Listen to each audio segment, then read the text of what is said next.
তৃণমূল কংগ্রেস তো বোকা নয় যে তৃণমূল কংগ্রেস তার নিজের দলের নেতা কর্মীদের উপর আক্রমণ করবে।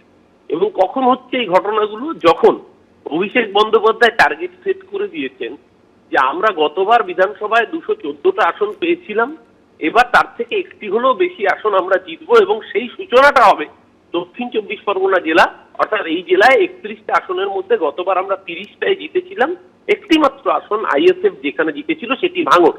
এবং লোকসভার ফলাফলে তৃণমূল কংগ্রেস ভাঙড় থেকে ইতিমধ্যেই বিপুল ব্যবধানে জয়যুক্ত হয়ে লিড নিয়েছে লোকসভার ফলাফল অনুযায়ী। তাই স্বাভাবিকভাবেই অভিষেক বন্দ্যোপাধ্যায়ের এই ঘোষণার পর যারা এই ধরনের কাজ করেছেন তারা তৃণমূল কংগ্রেস হতেই পারেন না। কেউ তৃণমূলের পতাকা বাজারেও কিনতে পাওয়া যায়, তৃণমূলের পতাকা। কিন্তু অরূপদা, অভিষেক বন্দ্যোপাধ্যায় যে বার্তা দিয়েছেন, যে কথা আপনিও বলছিলেন, জেতার কথা বলেছেন, কিন্তু শুরুতেই তো হোঁচট, ফের সেই আরাবুল ইসলাম আর শওকত মোল্লার দ্বন্দ্ব প্রকাশ্যে চলে আসলো। একেবারে আরাবুল ইসলামের ছেলে হাকিমুল ইসলাম তিনি বলছেন যে শওকত মোল্লার অনুগামীরা এইভাবে হামলা চালিয়েছে। না, একেবারেই এই ঘটনা যেটা ঘটেছে সেটার পিছনে ইতিমধ্যেই পুলিশ তদন্ত শুরু করেছে। কে বা কারা এর পিছনে জড়িত, এর পেছনে আইএসএফ এর ইন্ধন আছে পরিষ্কারভাবে। তৃণমূলের পতাকা বাজারে কিনতেও পাওয়া যায়, কারণ এর ফলে ডাইরেক্ট বেনিফিশিয়ারি হচ্ছে আইএসএফ। তৃণমূলের মধ্যে গোষ্ঠীকন্দল দেখাতে পারলে ভাঙড়ে পলিটিক্যালি অ্যাডভান্টেজের জায়গায় থাকবে আইএসএফ। সুতরাং এটা বুঝতে অসুবিধা হওয়ার কোনো কারণই নেই যে পুরোটাই আইএসএফ পরিকল্পনা করে করিয়েছে। শওকত মোল্লার অনুগামী সেজে যারা গিয়েছেন তারা আদৌ তৃণমূলের কর্মী না আইএসএফ এর কর্মী, পূর্ণাঙ্গ তদন্ত হচ্ছে। তো পুরো বিষয়টা সামনে আসুক। জেলা পুলিশের পক্ষ থেকে ইতিমধ্যেই এফআইআর দায়ের করা হয়েছে। সমস্ত ভিডিও ফুটেজ যা যা এসছে সমস্ত ভিডিও ফুটেজ খতিয়ে দেখে আমি নিশ্চিত এর পিছনে আইএসএফ এর মদত রয়েছে। কারণ আইএসএফ জানে যে যদি তৃণমূল ঐক্যবদ্ধভাবে এই নির্বাচন করে ভাঙড় থেকে আইএসএফ মুছে যাবে। তাই আইএসএফ নিজের অস্তিত্ব বাঁচানোর লড়াইয়ের জন্য এই কাজ করেছে কিনা সেই দিকেও তদন্তের আওতায় আনা উচিত। শুধু ভাঙড় নয়, সারা পশ্চিমবঙ্গে এটা ছড়িয়ে পড়েছে। এবং বিশেষ করে সংখ্যালঘু অধ্যুষিত এলাকায় সংখ্যালঘুকে খুন করছে, মরছে মুসলমান, মারছে মুসলমান। এই পরিস্থিতি তৈরি হয়েছে কাদের জন্য? তৈরি হয়েছে এখানে প্রশাসনের জন্য, এবং সেই প্রশাসনকে পরিচালনা করছে তৃণমূল কংগ্রেস। এবার নিজেদের মধ্যে ভাগ নিয়ে গন্ডগোল হয়েছে, 75-25, 50-50-এর ভাগ। মুখ্যমন্ত্রীর কোনো নিয়ন্ত্রণ নেই, পুলিশের কোনো নিয়ন্ত্রণ নেই। যতদিন তৃণমূল আছে এই সংঘর্ষ চলবে, পশ্চিমবঙ্গকে এটা দেখতে হবে। তো এই অসুস্থ সময় থেকে যদি আমাদের বেরিয়ে আসতে হয়, তার একটাই পথ হলো তৃণমূল কংগ্রেসের বিসর্জন।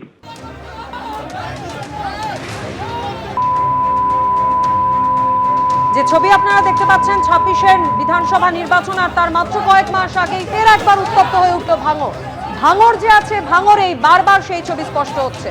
গতকাল ভাঙড়ে তৃণমূল আইএসএফ সংঘর্ষের ক্ষেত্রে উত্তেজনার পরিস্থিতি সৃষ্টি হয়, আর এবার তৃণমূলের এই দুই গোষ্ঠী আরাবুল ইসলাম এবং শওকত মোল্লার অনুগামীদের মধ্যে হামলার ঘটনা। হাকিমুল ইসলাম, আরাবুল ইসলামের ছেলে, তার গাড়িতে হামলার অভিযোগকে কেন্দ্র করে পরিস্থিতি এভাবেই রণক্ষেত্রের চেহারা নেয়।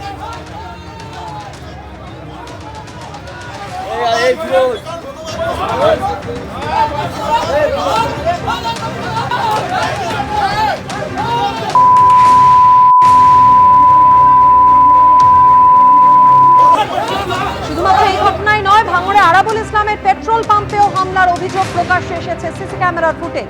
শওকত মোল্লার অনুগামীদের বিরুদ্ধে হামলার অভিযোগ ফের একবার সামনে এসেছে।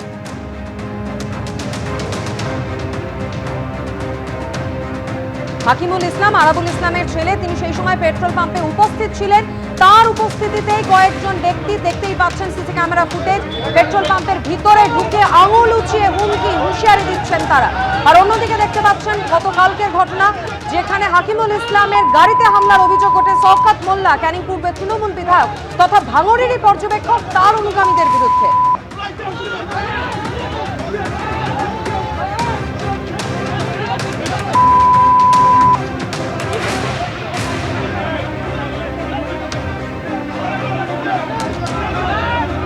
গত বছর বারবার আরাবুল ইসলাম আর শওকত মোল্লার দ্বন্দ্ব সামনে আসে, তৃণমূল শীর্ষ নেতৃত্বকে পর্যন্ত হস্তক্ষেপ করতে হয়েছিল।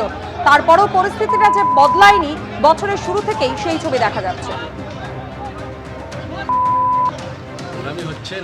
আমরা অভিযোগের উপরে আক্রমণ করার চেষ্টা করা হয়েছিল কালকে, সেই নিয়ে মোটামুটি আমরা এসেছিলাম একটা কথা বলতে, চা খেতে এসেছিলাম। সেই নিয়ে মোটামুটি যে নোংরামিগুলো শওকত মোল্লার নেতৃত্বে যারা করছে, এগুলো মেনে নেওয়া যায় না।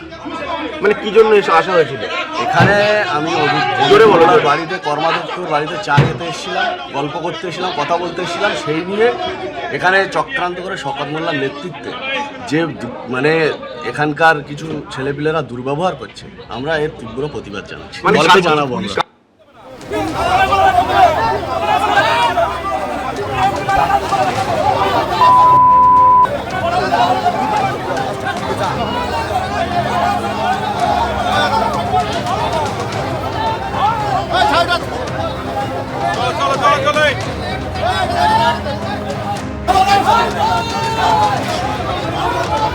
এবিপি আনন্দ, এগিয়ে থাকে, এগিয়ে রাখে।